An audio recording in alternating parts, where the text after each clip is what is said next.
Afternoon, everybody. Steve, we good? Yes. All right.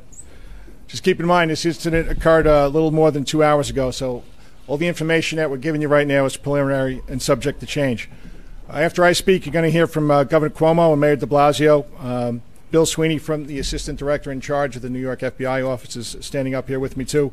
We have members of my executive staff. We have Cy Vance and members of the state police.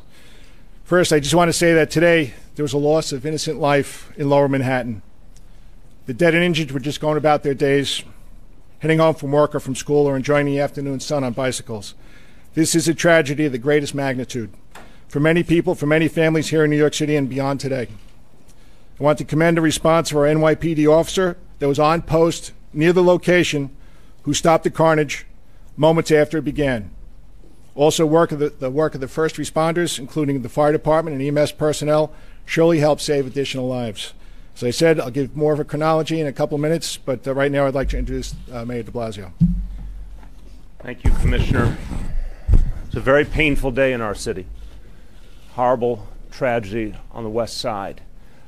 Let me be clear that based on the information we have at this moment, this was an act of terror, and a particularly cowardly act of terror aimed at innocent civilians, aimed at people going about their lives who had no idea of what was about to hit them. We, at this moment, based on the information we have, we know of 8 innocent people who have lost their lives and over a dozen more injured.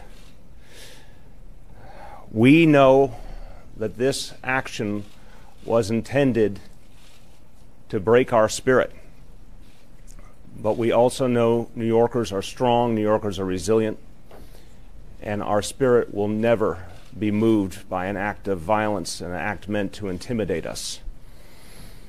We have been tested before as a city very near the site of today's tragedy, and New Yorkers do not give in the face of these kinds of actions. We'll respond as we always do. We will be undeterred. And I want to thank everyone at the NYPD, all our first responders, for their extraordinary efforts in the midst of this tragedy, starting with the officer who stopped this tragedy from continuing, all of the first responders who came to the aid of those who were injured. Investigation is underway to get all the facts, and what we'll tell you today, of course, will be preliminary. But we know we will get down to the bottom of what happened.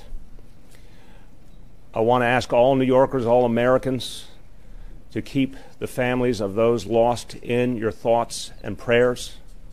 They will need our support. And I want to ask all New Yorkers to be vigilant.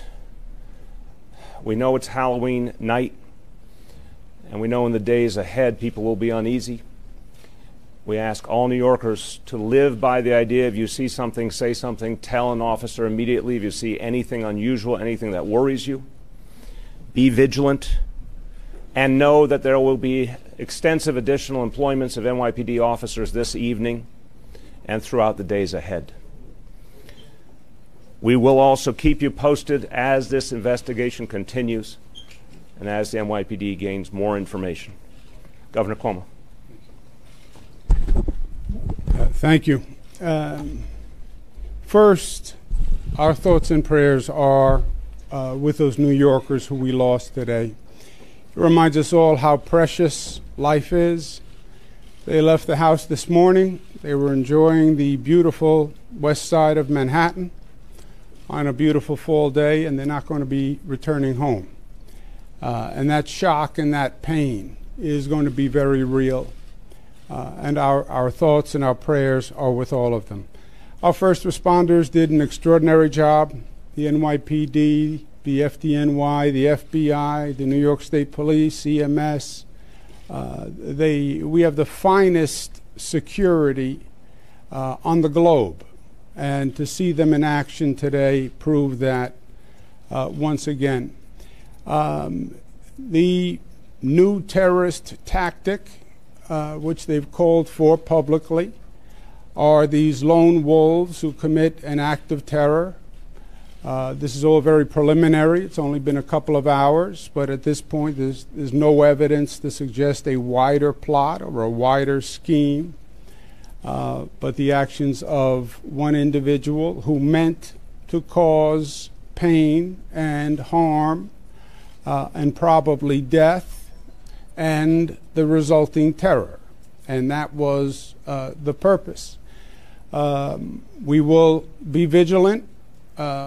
More police everywhere. You'll see them in the airport. You'll see them in the tunnels. It's not because there's any evidence of any ongoing threat or any additional threat. It is just out of vigilance and out of caution. And the truth is, New York is an international symbol of freedom and democracy. That's what we are, and we are proud of it. That also makes us a target for those people who oppose those concepts. And we've lived with this before. We felt the pain before. We feel the pain today. But we go forward together, and we go forward stronger than ever. We're not going to let them win.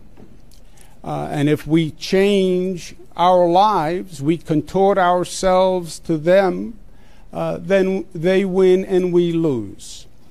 We'll go about our business. Again, there's no ongoing threat. There's no evidence of that at this time. So there's no reason to have any undue anxiety. You will see more security forces, but that's only because it's an abundance of caution and not a signal of anything else. And there'll be continued investigation, and justice will be done. But again, to those we lost, they're in our thoughts and our prayers. To the first responders, thank you, thank you, thank you for the job you do. You put your life on the line every day, and you do it better than anyone else. And to New Yorkers, be New Yorkers and live your life, and don't let them change us or deter us in any manner, shape, or form. Thank you. Thanks, Governor Cuomo. Thank you, Mr. Mayor. All right, as I said, I'm going to go through the chronology here, and I know when I'm done, you're going to have a lot of questions, but we're not going to go too deep into it. It's only 2 hours. And after I get done with the chronology, Dan Nigro is going to talk about the injuries. All right, so at 3:05 p.m., a male driving a rented Home Depot pickup truck entered the West Side Highway bicycle path at Houston Street, began driving southbound, striking a number of pedestrians and bicyclists along the route. At Chambers Street, the truck collided with a school bus, injuring 2 adults and 2 children. After the collision, the driver of the truck, a 29-year-old male, exited the vehicle brandishing 2 handguns. A uniformed police officer assigned to the 1st Precinct confronted the subject and shot him in the abdomen. The subject was wounded and transported to a local hospital. A paintball gun and a pellet gun were recovered at the scene. The subject's identity is not being released at this time, pending further investigation. At this point, there are 8 fatalities reported in connection with this incident. In addition, several people have been injured, and Commissioner Nigro from our fire department will discuss that. Dan? Thank you, Jim. As Police Commissioner said, six of the people died. They were pronounced at the scene between Houston Street and Chambers Street. They were all males. 2 others were transported in traumatic arrest and were pronounced at the hospital. We also transported 11 people, all with serious, but at this moment not life-threatening injuries. The injuries are what you may expect as a truck went at high speed down that bicycle path and struck bicyclists and pedestrians. There may be more injuries as people self-evacuated, and we will determine that later as we do our survey. But that's the patient count and the deaths as we know it now.